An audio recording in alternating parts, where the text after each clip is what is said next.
and then I'll send you guys the transcript, or not the transcript, but the recording. Okay, so we are recording. My screen is sharing. So this is the casebook. You'll have the same starting place for every parent, which is just this blank casebook. And it'll just say probably like copy of casebook. When you open it, it will probably have this yellow bar across the top that you don't see here because I already clicked a button. But there's a yellow bar across the top usually, and you have to click enable. Let me see if I can get it to come up actually. You have to click enable editing. I already clicked it, so now I can edit this. But just remember, you won't be able to change anything if you don't click that button there, the little yellow banner, enable editing. Click. We'll pretend that we did that. And then we're going to save this casebook as Maria's casebook because we'll use it every single month for the time we open her to the time we close her case out. So file, I'm going to do save as. And then this is showing me a couple things. So it's showing me what the name of it is. So I'm going to save this as the parent's first name, 2 letters, last name, 2 letters. So MA for Maria, CO for Consuelo. That way I know who the parent is, but her information is protected, right? I'm not like writing her whole name out. And can I just put the first and last letter? You can, but you might have at some point 2 MCs. So it's just less likely to have the same parent that has like the first 2 and last 2. But you could totally do that. A lot of mentors will save parents in their phone that way, just with initials. So absolutely. And then what else? We'll probably call it casebook. And then it's 2024, so I'm going to put the year. You don't have to, but this is how I would know that this is Maria Consuelo's casebook. And then you have to pick where you want to save it. So where mine is going to save right now is in my Parents Anonymous R3 National Implementation Minnesota folder, which is where I would like it to save. If I didn't want it to save there, I would click Browse.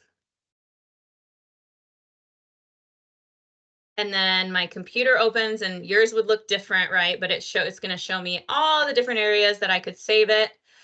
The easiest place to save a casebook is going to be on your desktop. So on your desktop, you could create a file for all your casebooks. So I'll walk you through how to do that right now. You'd click desktop. And this is kind of fast, but we're recording. So if you need to go back and I've never done this before, that's okay. We don't hire mentors based on computer skills. So everyone comes in with a different level of computer skills, right? We hire you based on your expertise and your lived experience and your people skills. So I expect that you all, or some of you are probably like, oh my gosh, Brittany, I know how to do this. And some of you are like, whoa, what are we doing? And that's okay. I'm like, well, what are we doing? That's totally okay. And Lisa can help you guys with this too. Like as you're getting things set up to just have the routine of getting your casebook set up, she can help you get an organizational spot in your computer to put them. So I'm going to go backwards. So we clicked browse to find the place where we're going to save Maria Consuelo's casebook. And we're going to go to desktop. So everyone will have desktop as an option. And I'll show you how to make a folder. So you right click, I just right clicked on my mouse to get this to pop up. And I'm going to go down to new folder. And it pops up here and I'm going to write my casebooks.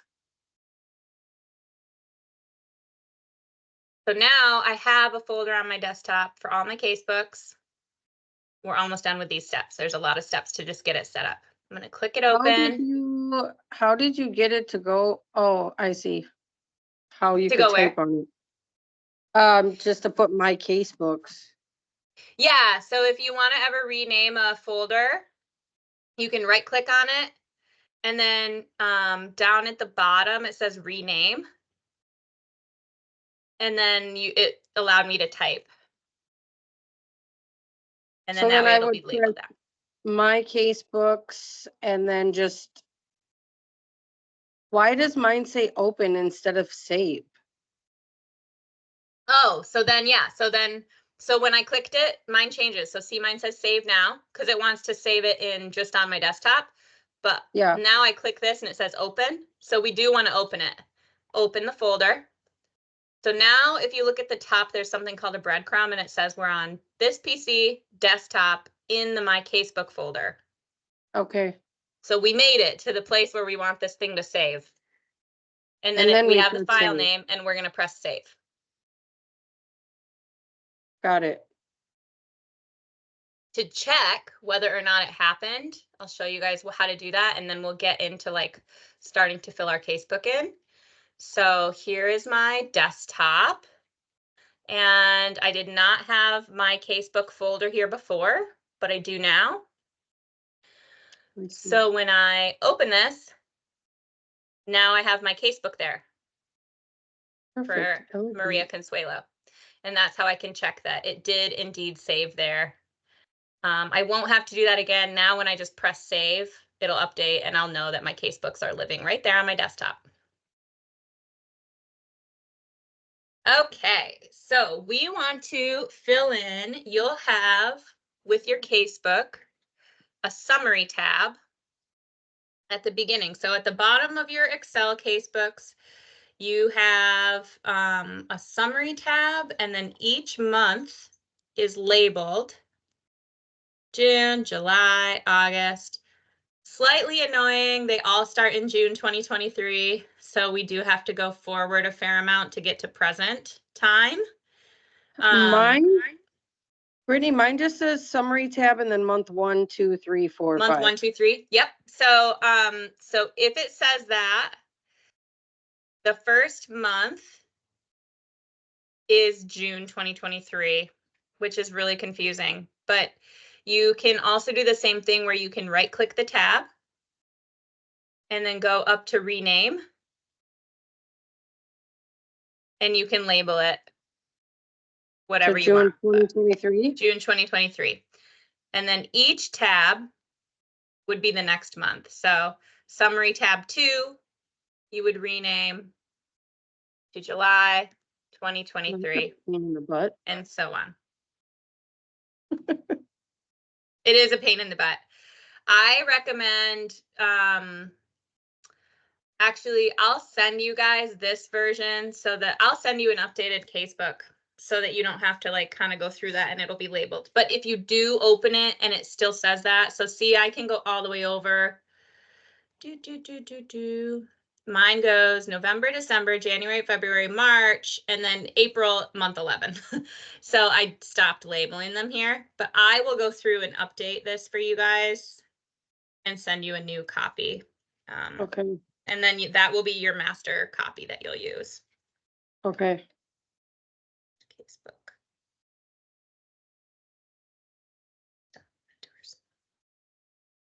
Okay. So once we have all of our tabs labeled and we know where they are, we're going to start with summary tab. There's case information in the top here that we want to enter when we start a new casebook. So we'll put mentor's name. So that would be me. And then they want the parent alias. So the same thing, it's just those initials. That means first initial, last initial, like first name, last name. So ours is Maria Consuelo. The case number for the case from the referral. The participant ID from the referral. Is it okay if I go into the case that I have and fill this stuff in there? That way I know what I'm doing. Absolutely. Absolutely. The referral date. So we have to go back. Let's see, what was our referral date? Assigned to work with us as a parent mentor on 3/2/24. Okay. Well, mine's not wanting to open it now after I've saved it in my casebooks.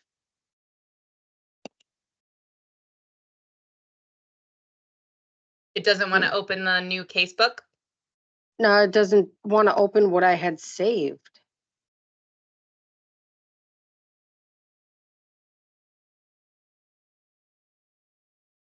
Let's see. Do you want to share your screen and we can look through it together? I just have my computer in front of me. Oh, okay. Yeah, declare I'm recording now we are recording, yeah. That way you can go back and look. I have it saved here and Uh-huh. I'm clicking on it and it doesn't want to open. My Casebooks. Wonder why. Can you open it? Can you let me, yeah, what's that click? Why is it clicking there, I wonder? Can you show me the top thread? What that says? OneDrive, Minnesota One Stop for Desktop and then Casebooks. Casebooks. And then when you're clicking it, what is it doing? It looks like it's checking and unchecking a box. I have no idea. Okay, so open desktop. Put it all the way up.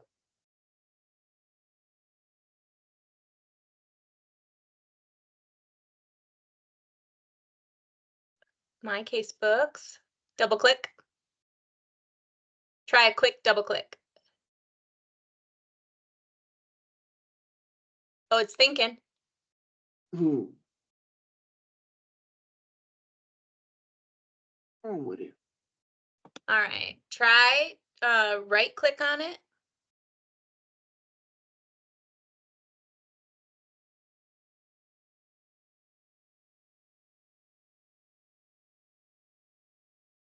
Not letting me do nothing now. Oh, I wonder, hold on, let me see if I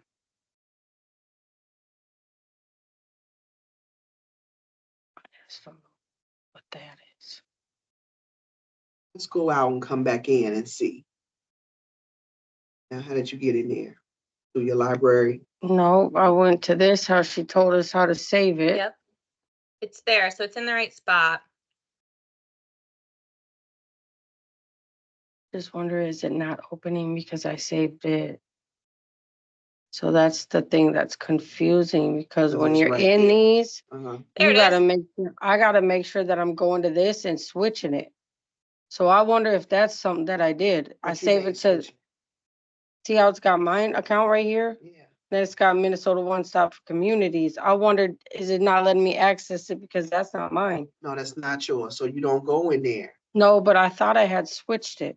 See, now let me see if I can.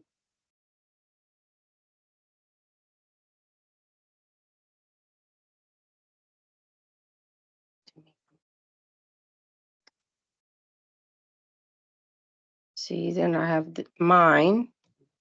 Oh, that's Minnesota One Stop for Communities. No, that's yours. Your email is right there with it. See your email down at the bottom? What? Right Okay, here. I'm gonna mute you Click guys on since you're you. working on that, and Andrea has her hand up as well. Andrea, what's up?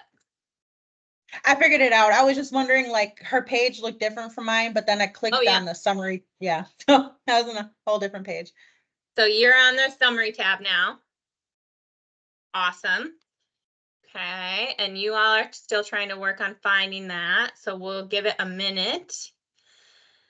I'm going to share my screen back and pull up, there we go, our casebook. So Andrea, what you can be working on is filling out the case information. So I just made up the case number, participant ID, but we know the referral date is the 2nd. And then office or locale name. So this is like in Multnomah County, where Portland is in Oregon, we have 4 different offices for child welfare and they have different names. So I would assume because Hennepin County is larger that there are different offices where your referrals are coming from, but maybe not. So like I might get a case in Portland, but it's from the Alberta branch. I would write Alberta here. But what are the different branches in Hennepin? Or is it just one branch?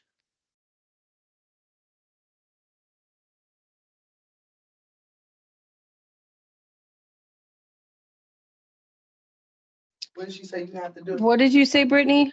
Hi. Are there different branches in Hennepin County, or do all the referrals come from the same? Like if I write for Straight office Hennepin locale name, should County. I just write Hennepin? Yeah. Okay.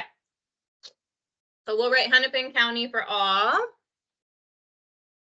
our offices, and then focal parents rate their race or ethnicity. I don't think ours says, which is going to be common because we'll get referrals and it won't say. And so then we get to, at some point, have a conversation with the parent to ask them how they identify their race or ethnicity. And that can be a really awesome conversation because you can talk about like culture and different cultural practices and what's important to your family. So we don't know, we're going to leave it blank. And then PMP program offered parent the option to match with a mentor who's culturally or linguistically similar.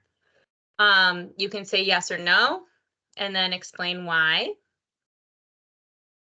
So we don't know because we don't know if Maria speaks English or a different language than English, or what her cultural identity is.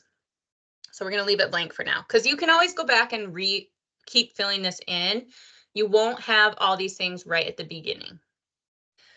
Date the referral was received. So we know we were assigned on the 2nd, so we're going to just pretend like it was the same day we received it on the 2nd, and then we assigned it on the 2nd.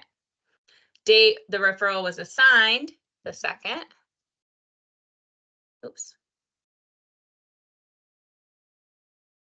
And then we can't fill out any of these things yet. We have to go back to them later. So date the consent and ROI were obtained. So when you get those forms signed, the day you first outreach, date that you do your first individual action plan. And then these are pieces that you'll answer at the end. So for the beginning of a case, you pretty much can only get to date assigned to mentor on summary tab. Now we have to go all the way over to our March 2024 tab down here. Anastasia, are you guys ready for me to move forward, or do you want me to pause?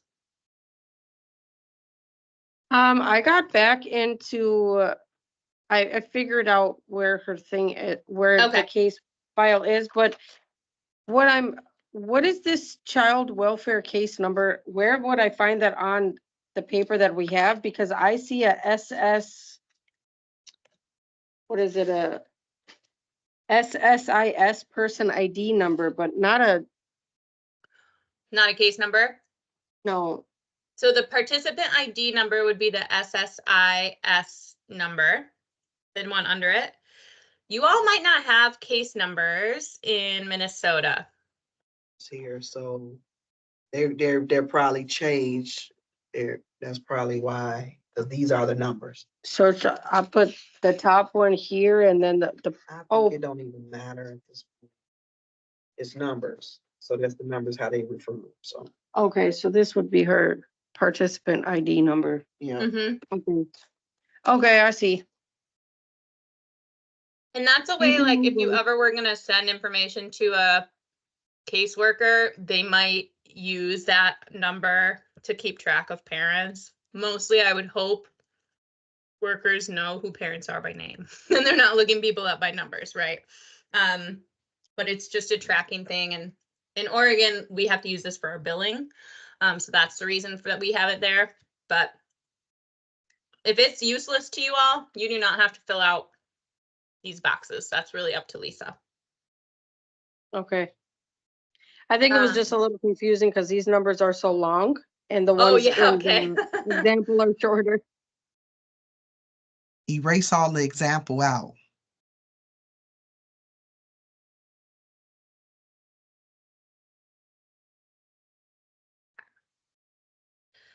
So once you get these basic pieces entered in your summary tab, our case example is in March. Yeah, Andrea? So we don't need the participant ID number? Or it's on the sheet that Anastasia was talking about. It's on the referral form, it's- but it's up to you all if you want to put it in there or not. So Lisa, do you feel like that's important or no? Just the name? If it's on the case book, we want to make sure that we have everything on the case book. Okay. So the referral breaks all that down. It's there. Just like how you have everything lined up here is exactly how the case book Okay. is. They just have to, the referral is. Just take your time and look at the referral. That's it. That's it. Just take your time. Perfect. Okay, thank you. And then we have to find March at the bottom. So remember, we have all these labeled, and you guys might be looking at like month 1, 2, 3. So let me count. 1, 2, 3, 4, 5, 6, 7, 8, 10. So you guys are either going to be in month 10 or it's March 2024. So click all the way over to there.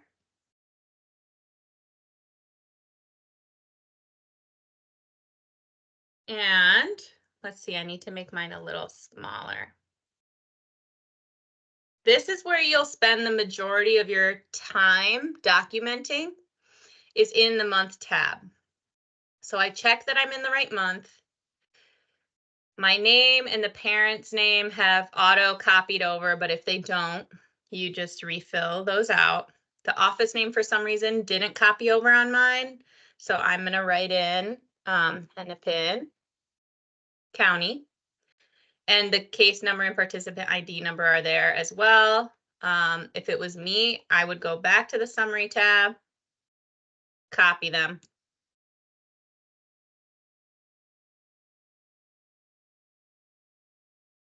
And paste them in so that I don't get them wrong.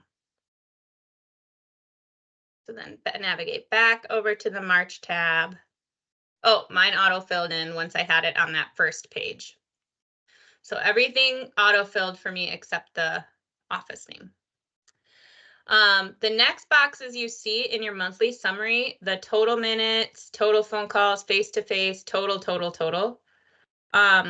Oh, I see. So I do have to actually send you guys something different because this should say outreach. You don't have to change this. I will send you guys a new casebook that has the right information. So don't enter anything into here. These will automatically calculate.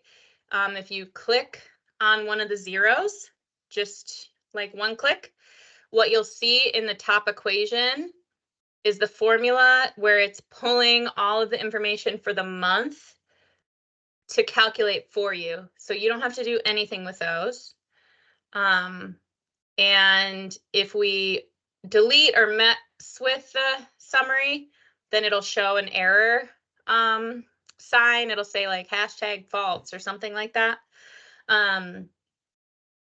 So you'll know that it's mixed up, and then you'll ask Lisa for help and we'll get it squared away back how it should be. But anyway, don't touch these. That's the general, they'll do what they need to. The next piece under that is a series of click boxes. And this is what you help the parent with throughout the month. So most people will go back at the end of a month. So it's the 15th right now. So in 2 weeks, I might go back and click through like, what did I help Maria with? Did I help? And then I'll just click those boxes. We did household management, childcare, visitation, and parenting classes. That's just a series of check boxes, what you helped with in the month. I have an exciting news piece for you, which is to the right, there is this thing says monthly summary here, and you can literally ignore all of that. We're not going to use it.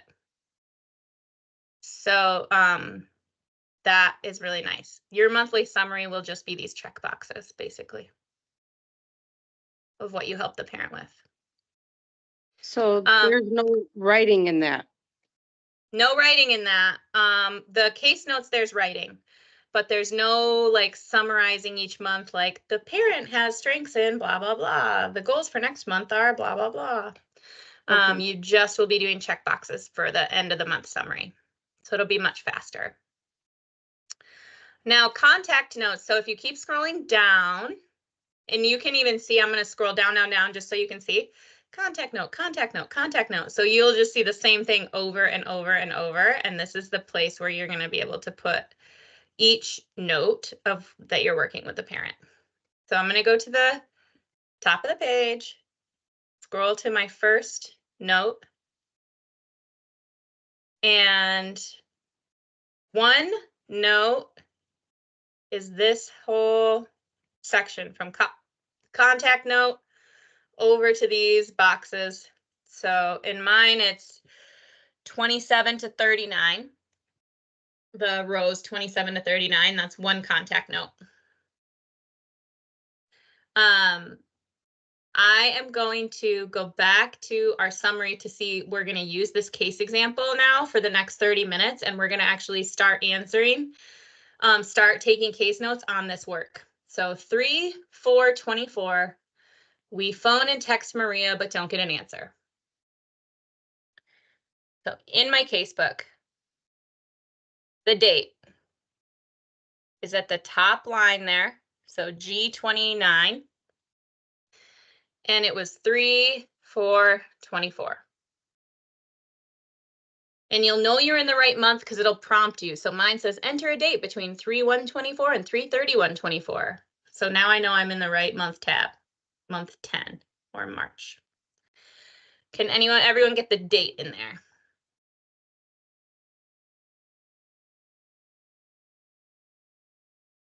Understanding it. Yeah. Okay. All right. And then did we do a face-to-face phone or outreach? We phoned and text Maria, but she didn't answer. So would you say that's outreach, phone, or face-to-face contact? Phone. Phone and outreach. Phone and outreach. Yes. So we're gonna call it outreach because we want phone to be, so I'm glad this came up, because we want phone to be when we have a back and forth phone Gotcha. call, and Communication. face-to-face when we're like in person with them. So it's one, we're gonna put a 1 because we did one outreach. That's the service we provided. And then we did that by phone. So over in the minutes, this section here, it's all these different places where we can put time. So each phone outreach, you want to have put a minimum of 5 minutes just as like a baseline, right? I called and left a message and I sent a text. So we're going to say that's one outreach, 5 minutes of phone contact. These are dark blue for a reason, because there's a formula there and I'll show you what it says, but you do not have to change this. It's just there so that we know we're not going to mess with it. These are auto calculations, total minutes, total parent contact minutes. There's another formula there. So that's something you don't touch. The reason it's dark blue is because we just want to ignore it. So we put 5 minutes for our phone, 1 outreach on the 4th. So let's see our next question. Motivational interviewing techniques were used in reviewing or developing the IEP or working toward IEP goals. No, we didn't do that this time. If no, please explain why in next cell. Outreach. That's all you have to write. We didn't use MI because we were doing outreach. You can't MI outreach. I have a question, Whitney. Yeah. What if when you what if when you received this referral, you weren't able to do, well, you did outreach, but it was to the wrong phone number, but then you also did outreach with the caseworker as well. Would I put that in there too? Yep. So contact with caseworker is a box. So let's say we called the caseworker, had a conversation with them, asked like, do we have the right phone number? Found out we didn't, needed a new phone number. How long do you think that phone call might be? It was email, because I Email. I didn't have the worker's number. All right, perfect. So it was an email. Takes me about 10 minutes to write an email and send it off. So for me, I'm going to put 10 minutes. If it takes you less time or longer, that's fine. If you generally just go increments of 5 minutes, though, that's okay. This is an estimate. And 5 Okay. minutes is acceptable estimate. So then we're going to add that to contact with caseworker, because we'll say we did that too. So, and then if we go to the right, there's these other boxes. Last 2 boxes of our note.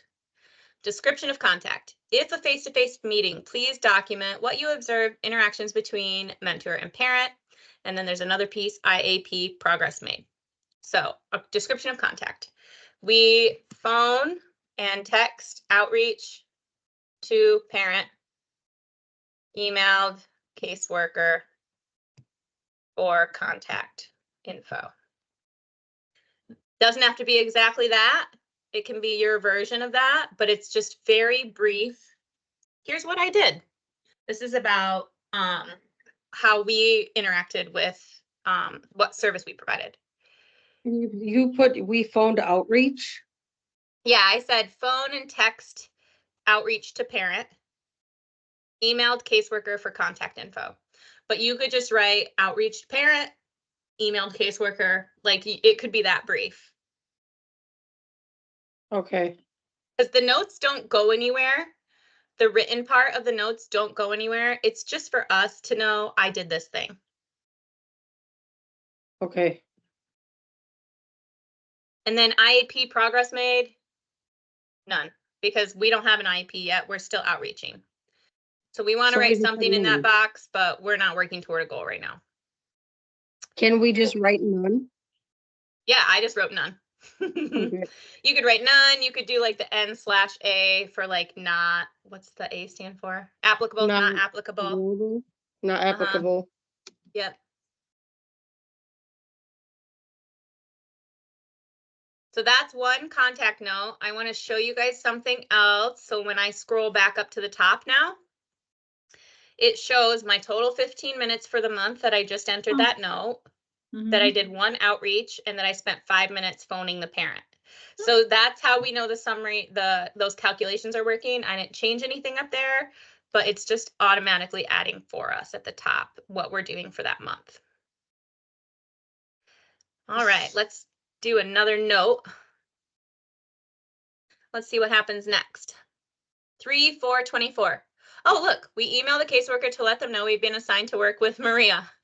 She replies with current home address and a date for a family decision meeting scheduled at her home on 3/20/24. So that was the same day. So that's awesome because Anastasia, we were a bit ahead of us. So we already actually documented that in the same day, right? Because it was the 4th.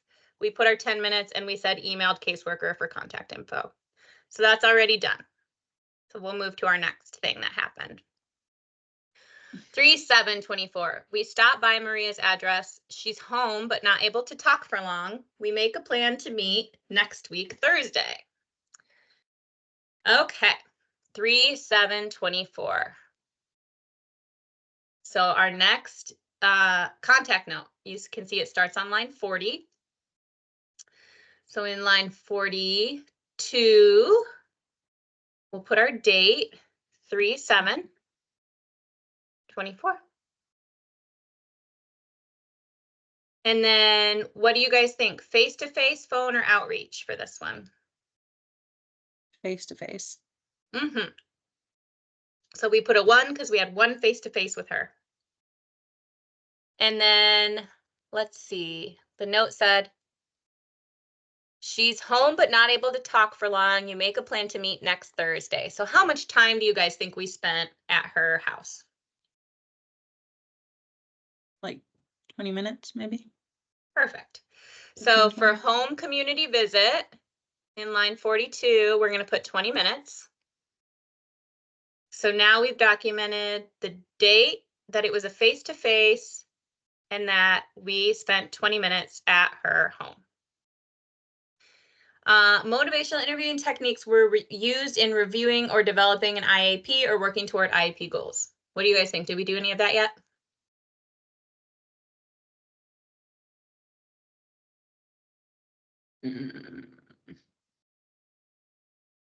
No, No, we did not. That's a no. If no, please explain why. I'm going to write just outreach because we're still basically getting to know her. We're setting up an appointment, but we're not getting into goals yet.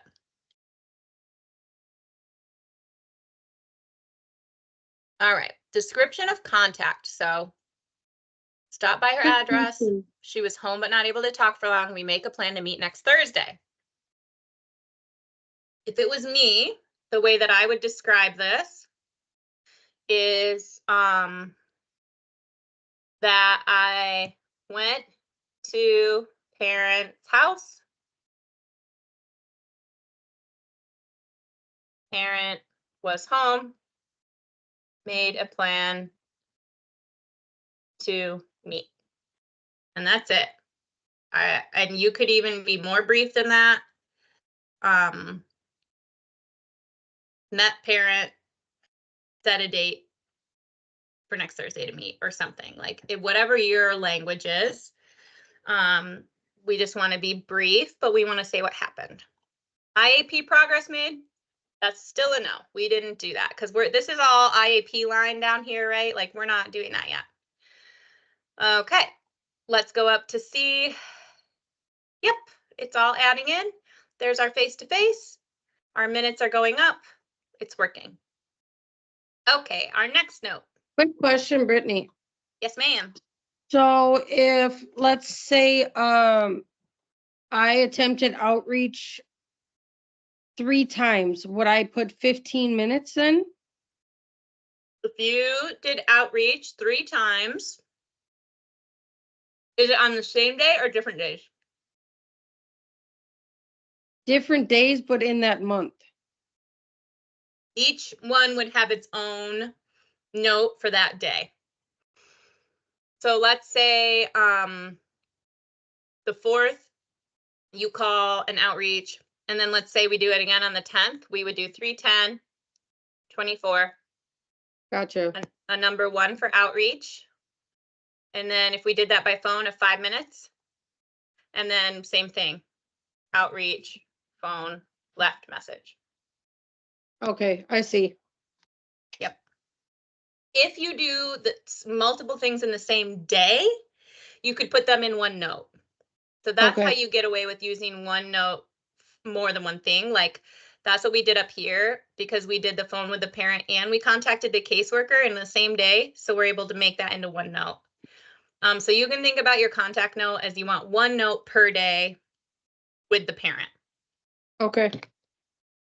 Not like you're obviously not doing something every one note per day that you do things with the parent. You don't have to do one note for every single day.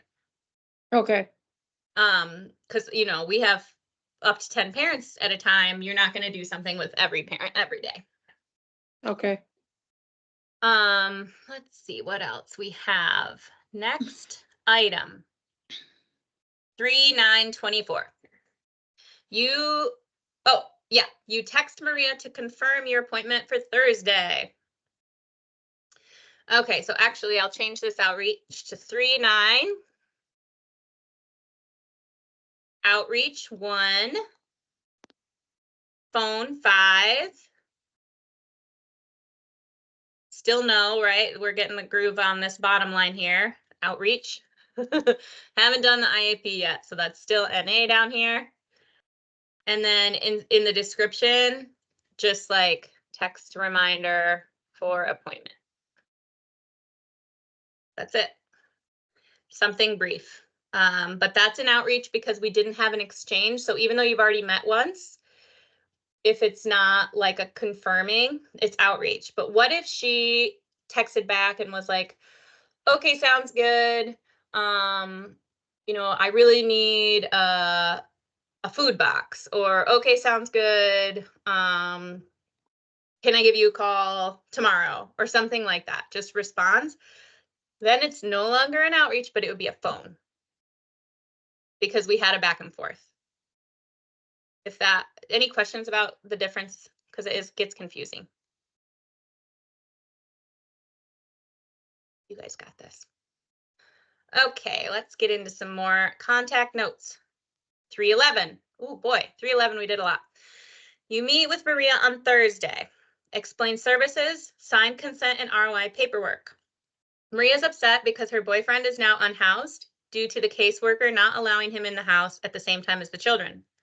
She's overwhelmed with her children's mental health and school needs. She has been drinking and smoking marijuana to cope, but has not used meth since child welfare became involved because the caseworker said if she has a positive UA for meth, the children will be placed in foster care. She doesn't have transportation. It takes a long time for her to get everywhere on the bus. Her phone is scheduled for shut off next week and her rent is past due. You make a plan to set some goals when you meet early next week. A lot for us to remember. 3/11/24 is our day we meet with her. So on our date, 3/11/24. And then was this face-to-face phone or outreach? Face to face. Face to Yep. face. So we put a 1 because it was 1 face-to-face. And then what do you guys think? Were we home community visit, phone with parent court, recovery meeting, family decision meeting? Where were we? Home community visit. Yep.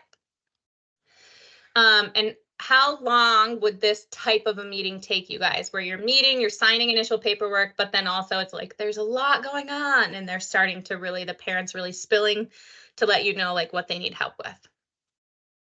An hour or hour and a half, maybe. Yeah, let's make it 90 minutes. So hour and a half, great example. So we want to put everything in minutes.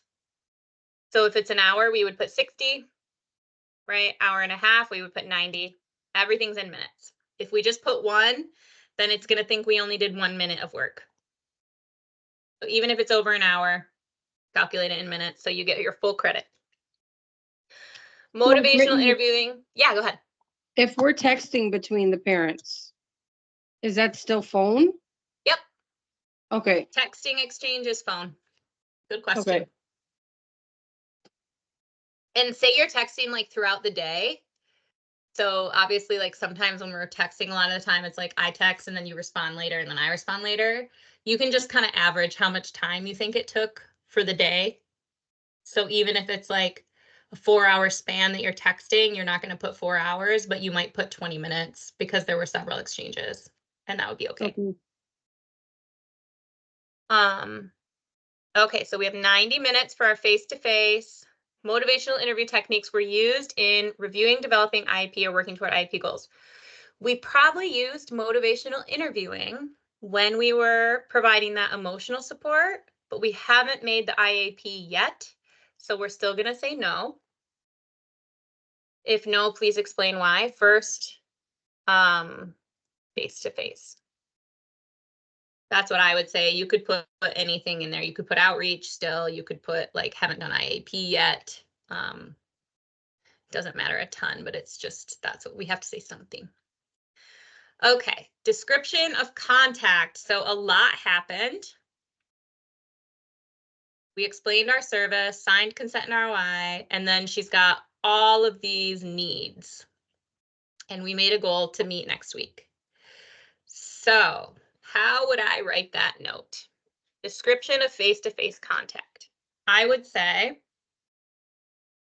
met parent at her home, signed paperwork, and then I would probably say, you do always want to note when the consent and ROI are signed, just as an aside, because we have to mark that somewhere else in the casebook on that summary page. So that way I can know, I can go back and look, oh yeah, it was the 11th that we did that. And then I would just probably say parent wants support with, let's see, children and transportation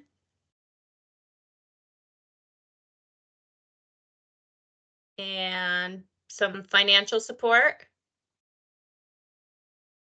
And then it looks like she has some motivation for, really good motivation for her substance use because she hasn't used her drug of choice. So parent wants support with transportation, children, and basic needs. Or you could say like financial support. It doesn't matter, like whatever your words are for that. And then parent making progress with substance use. Something about kind of what you noticed, but you don't want to put too much detail. You just want to like enough that you're kind of remembering what happened. IEP progress made, we still haven't done an IEP, but we can kind of see where we might be making one soon because we have all these things that she needs. So now our documentation is starting to tell a pretty good story of what we're doing with her. All right, should we look at the next note here? Also, you wouldn't be doing all this at once, right? Like we're already on the 11th. So you would be doing the notes for all your parents like 2 or 3 times a week. So you're not going to have to be entering a note, a note, a note. This is a great example of what happens if you wait a month to do all your paperwork and then you're like, oh God, I have to do a lot. So it's much easier to just have those times and keep up on it because you'll just entering 1 or 2 for each parent every time you're coming in. Someone was going to say something though.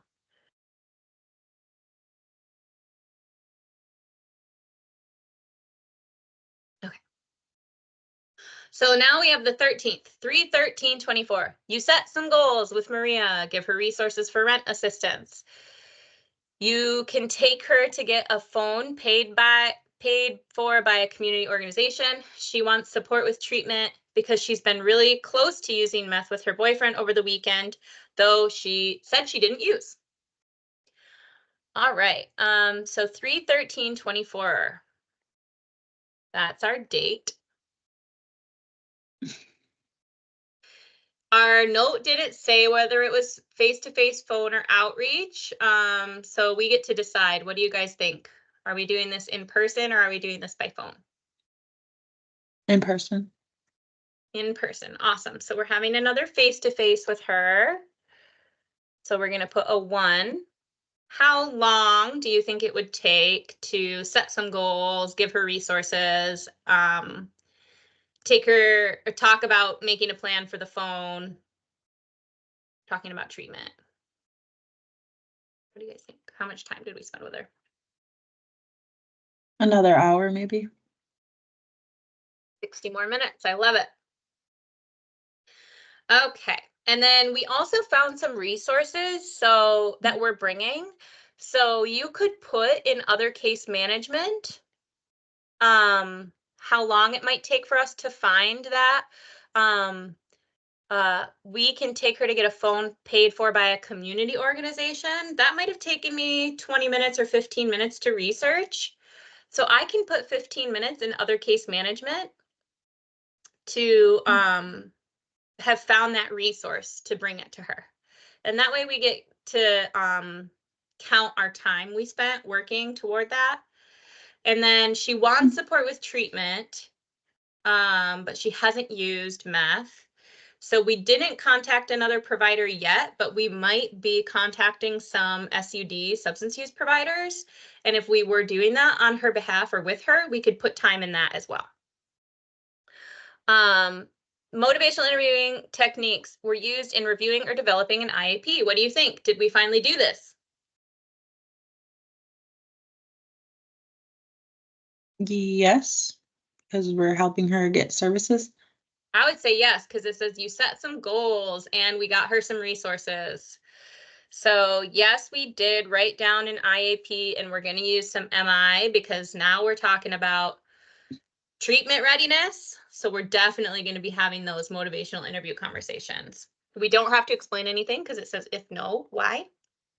Right. Now, description of contact. What would you guys write about this? And Clark Darren Chapel, court file numbers 02JD2318. All right. What would you write about this contact description? Can I see the other description again? Yeah. Okay.